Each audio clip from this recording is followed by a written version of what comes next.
കരയാണ്ടിക്കോ. അതിന് കരയാൻ മാത്രം നിങ്ങൾക്കൊന്നും പറഞ്ഞില്ലല്ലോ. നിങ്ങളെ കുട്ടി വലുതായി എന്നല്ലേ പറഞ്ഞുള്ളൂ. അതിനിപ്പോ എന്താ? കുട്ടി വലുതായെങ്കിലും എന്റെ കുട്ടി എന്റെ കയ്യിൽ നിന്ന് പോയില്ലേ? അതെങ്ങനെ സുഭദ്രാമേ? നിങ്ങൾ കരച്ചിൽ നിർത്തിയിട്ട് കാര്യം പറയുന്നല്ലേ നമുക്ക് മനസ്സിലാവുള്ളൂ. ആ എന്നെ സുഭദ്രാമേ, നമ്മളെ കൊണ്ട് എന്തെങ്കിലും സഹായം ചെയ്യാൻ പറ്റുമോ നോക്കട്ടെ. നിങ്ങൾ കഥ മുഴുവനായിട്ട് പറയും. ആ പറയാ. അങ്ങനെ ഒരു ദിവസം പാറു പാറു എന്താ അമ്മ? നീ ഇത് എങ്ങോട്ടാ പോണേ? എന്താ അമ്മ എപ്പോഴും എനിക്ക് അവിടെ ഇരുന്നിരുന്ന് മടുത്തു. ഞാനൊന്ന് കുറച്ചു നേരം ഒന്ന് പുറത്തിറങ്ങട്ടെ.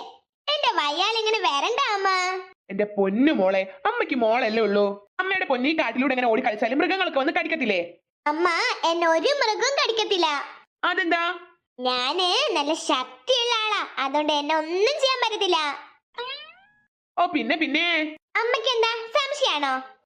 സംശയമൊന്നുമില്ല. എന്റെ മോക്ക് നല്ല ശക്തിയാ പോരെ. ആ അതന്നെയല്ലേ ഞാനും പറഞ്ഞത്. അപ്പൊ പിന്നെന്തിനാ അമ്മ എന്റെ വയ്യാൽ ഇങ്ങനെ വരുന്ന എപ്പോഴും? അത് പിന്നെ അമ്മയ്ക്ക് ഇങ്ങനെ ഒറ്റക്ക് നിൽക്കാൻ പറ്റില്ല, അതുകൊണ്ടാ. അതെന്താ? അത് പിന്നെ അങ്ങനെയാ. എനിക്ക് എന്റെ പൊന്നുമോളെ എപ്പോഴും കണ്ടോണ്ടിരിക്കണം, അതന്നെ. ഈ അമ്മനെ കൊണ്ട് വല്ല തെടങ്ങാറായി. പിന്നെ ഒരു കാര്യം ഞാൻ പറയാം. എന്തുവാ? അത് പിന്നെ അമ്മ, ഞാനിപ്പോ കൊച്ചുകുട്ടിയൊന്നല്ല, ഞാൻ വലിയ കുട്ടിയായി. അതിനമ്മ മോളോട് ഒന്നും പറഞ്ഞില്ലല്ലോ. അല്ല അമ്മ അടുത്ത പറയാൻ വന്ന ഡയലോഗ് ഞാൻ പറഞ്ഞതാ. ഈ പെണ്ണിനെ കൊണ്ട് ഞാൻ തോറ്റു. എന്റെ പൊന്നു മോളെ നല്ല മഞ്ഞ് പെയ്യുന്നുണ്ട്, വാ നമുക്ക് വീട്ടിലേക്ക് തിരിച്ചു പോവാം. ഞാൻ വരത്തില്ല. എന്റെ മോളെ അമ്മയ്ക്ക് തണുക്കുന്നു. അമ്മക്ക് തണുക്കുന്നുണ്ടെങ്കിലേ അമ്മ പോയിക്കോ വീട്ടിലേക്ക്. എന്റെ ദേവിയെ, ഇതിനെ കൊണ്ട് ഞാൻ തോറ്റു. ഞാനും എന്റെ കുട്ടിയും വളരെ സന്തോഷത്തിൽ ജീവിക്കായിരുന്നു. അപ്പാണ് അവന്റെ കടന്നു വരവ്.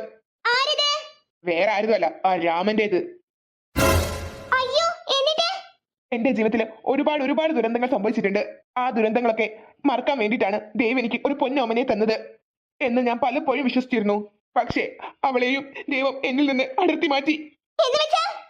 എന്റെ കുട്ടീനെ ഞാൻ എല്ലാം പറയാം. അവന് എന്നെയും തേടി കാട്ടിലേക്ക് വന്നു. കാട്ടിൽ മുഴുവനും അവൻ എന്നെ അന്വേഷിച്ചു. എന്റെ രൂപം പഴയ രൂപമല്ലാത്തത് കൊണ്ട് തന്നെ അവൻ എന്നെ കണ്ടുപിടിക്കാൻ സാധിച്ചില്ല. ഓ, ഈ കാടായ കാട് മുഴുവനും മനുഷ്യൻ തെരഞ്ഞു. ഇവിടെ എവിടെയും ആ സുഭദ്രയില്ല. ആ ജന്തു ഇത് എവിടെ പോയി കിടക്കുക? അവളുടെ വീട്ടില് വരെ പോയി, പക്ഷെ എവിടെയും കാണാനില്ല. ഭാഗ്യത്തിന് അവളുടെ തന്തപ്പിടി അവിടെ ഇല്ലായിരുന്നു. പക്ഷേ എന്നാലും അവൾ ഇതെവിടെ? എത്രാന്ന് വെച്ചാ ഈ കാട് മൊത്തം മനുഷ്യൻ തെരയുക. ഏതായാലും വന്നതല്ലേ, കുറച്ചും കൂടി പോയി നോക്കാം. ചിലപ്പോ അവിടെ എവിടെയെങ്കിലും ഉണ്ടാവും. കുറച്ചും കൂടി നോക്കിട്ട് തിരിച്ചു പോവാം. ഇത് അവനല്ലേ? അയ്യോ കണ്ണാപ്പി, തനിക്കെന്നെ ഓർമ്മയുണ്ട് അല്ലേടാ? അത് പിന്നെ താന് ആ സുഭദ്രയും ഗർഭിണിയാക്കിട്ട് ഇവിടുന്ന് മുങ്ങി അല്ലേടാ? താന് ഇപ്പൊ എന്തിനാ ഇങ്ങോട്ട് വന്നേ? അത് പിന്നെ സഹോദര, എന്നോട് ദേഷ്യം പിടിക്കരുത്. എന്തുവാ? സുഭദ്ര ഇപ്പൊ എവിടെയാന്ന് അറിയോ തനിക്ക്? എന്തിനാ തനിക്ക് അറിഞ്ഞിട്ട്? അവളെയും അവളുടെ കുട്ടിയെയും കൊണ്ടുപോകാനാണോ ഇവിടുന്ന്? ഏയ് അല്ലല്ല. പിന്നെന്തിനാ? അതൊന്നുമില്ല, വെറുതെ ഒന്ന് കാണാൻ. അവളെ തനിക്കിനി ഒരിക്കലും കാണാൻ പറ്റത്തില്ല. അതെന്താ? അപ്പൊ ഇവൻ ഒന്നും അറിഞ്ഞിട്ടില്ല തോന്നുന്നു. എന്താ ഇവിടെ സംഭവിച്ചേ? എന്നോട് പറയോ?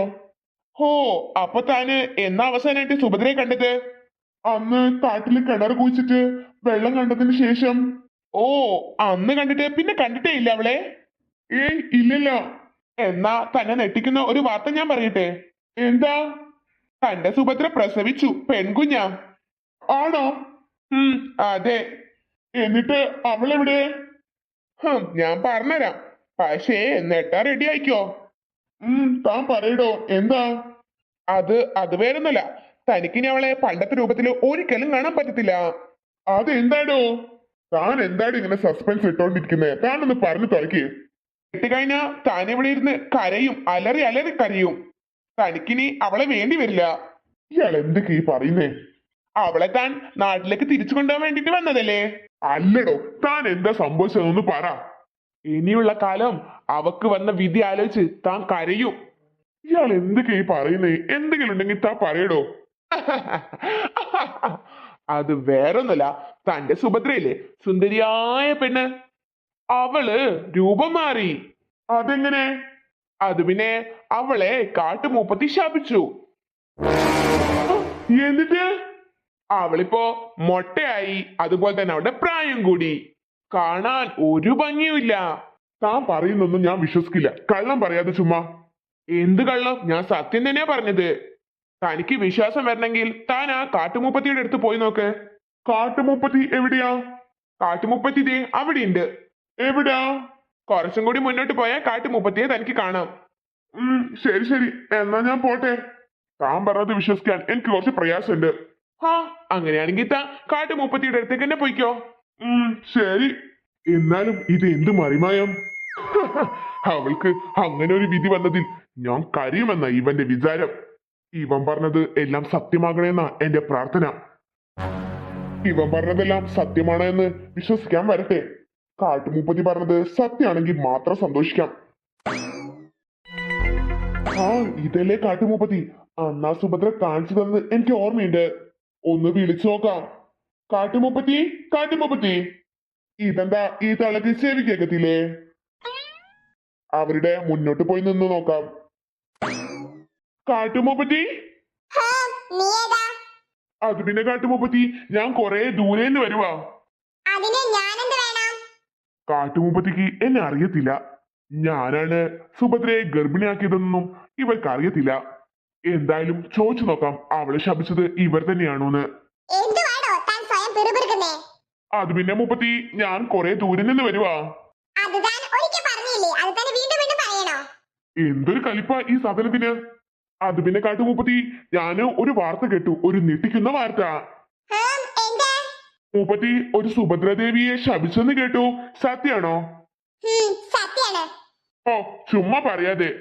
തനിക്ക് ആ പഴയ മുഖമുള്ള സുഭദ്രയെ ഒരിക്കലും കാണാൻ പറ്റത്തില്ല. കാരണം ഞാൻ ശപിച്ചിട്ട് അവളുടെ മുഖമെല്ലാം മാറി. വിശ്വാസം വരുന്നില്ലെങ്കിൽ പണ്ടത്തെ സുഭദ്രയെ താൻ ഈ ലോകം മുഴുവൻ തിരഞ്ഞു നോക്ക്, തനിക്ക് ഒരിക്കലും കണ്ടുപിടിക്കാൻ സാധിക്കില്ല.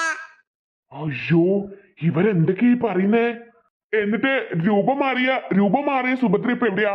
അവൾ ഈ കാട്ടിൽ തന്നെയുണ്ട്. തനിക്കെന്തിനാ ഇതൊക്കെ അറിഞ്ഞിട്ട്? അത് വേറൊന്നുമില്ല, ഞാൻ പറഞ്ഞില്ലേ ഞങ്ങളെ നാട്ടില് ഇപ്പൊ വലിയ ഫേമസാ കാട്ടുമുപ്പത്തി എന്ന് പറഞ്ഞാല്. ശരിക്കും? അതെ, സത്യായിട്ടോ. അങ്ങനെയാണെങ്കിൽ മുപ്പത്തിയോട് ഞാൻ ഒരു കാര്യം കൂടി ചോദിച്ചോട്ടെ? എന്തുവാ? അത് വേറൊന്നല്ല, ആ രൂപം മാറിയ സുഭദ്ര ഇപ്പൊ എവിടെയാ? അവളുടെ കുഞ്ഞ് ജനിച്ചൂലേ? അതെ, അവൾ ഈ കാട്ടിൽ തന്നെയുണ്ട്. രൂപം മാറിയതുകൊണ്ട് തനിക്ക് അവളെ മനസ്സിലാക്കാൻ ഒരു സാധ്യതയില്ല.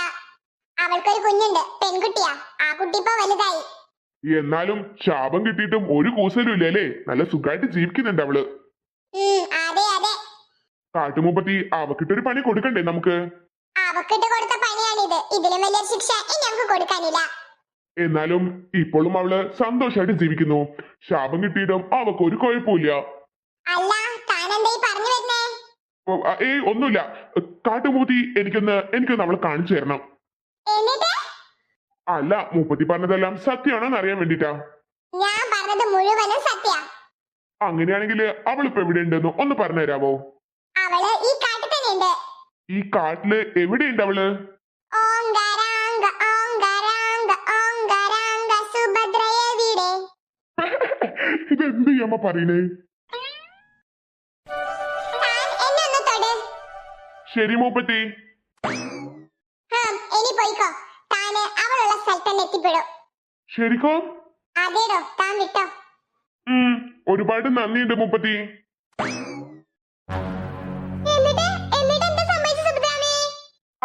അവരെ കൂട്ടി വന്നു. എനിക്കറിയാൻ പാടില്ല. ഈ കുട്ടികളൊക്കെ പിടിച്ചുകൊണ്ട് പോകുന്ന കുറച്ച് ആൾക്കാരില്ലേ, അങ്ങനെയുള്ള ആരെയെ കൂട്ടിയിട്ട് അവൻ എന്റെ അടുത്തേക്ക് വന്നു. എന്നിട്ട് ഇതാണ് ആള്. എത്രയും പെട്ടെന്ന് ഈ കുട്ടിയെ ഈ കാട്ടിൽ നിന്ന് കടത്തണം. താൻ പേടിക്കാതിരിക്കും രാധാകൃഷ്ണ. ഞങ്ങൾ ഒരു കൊട്ടേഷൻ ഏറ്റെടുത്താ അത് ഏറ്റെടുത്ത പോലെ ഇരിക്കും. ഇന്ന് രാത്രി തന്നെ ആ കുട്ടിയെ ഞാൻ പറഞ്ഞ സ്ഥലത്ത് എത്തിക്കണം. തീർച്ചയായും. എടാ ചന്ദ്രശേഖര, അപ്പൊ നമ്മൾ ഏറ്റെടുത്താലേ ഈ കൊട്ടേഷൻ? പിന്നല്ല സ്വാമിജി. അപ്പോ രാധാകൃഷ്ണ, പൈസയുടെ ഇടപാടൊക്കെ എങ്ങനെയാ? നിങ്ങൾക്ക് എത്ര പൈസ വേണം ഞാൻ തന്നോളാം. അതൊന്നും ഒരു പ്രശ്നമല്ല. എത്രയും പെട്ടെന്ന് ഈ പെണ്ണിനെ ഈ കാട്ടിൽ നിന്ന് കടത്തണം. അത് ഞങ്ങൾ ഏറ്റു.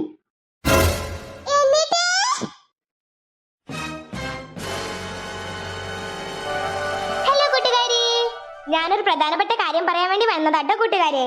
നമ്മുടെ ചാനല് ഇനി 3000 സബ്സ്ക്രൈബേഴ്സ് ആവാൻ വേണ്ടിയിട്ട് കുറച്ചുകൂടി സബ്സ്ക്രൈബേഴ്സ് മതി കേട്ടോ.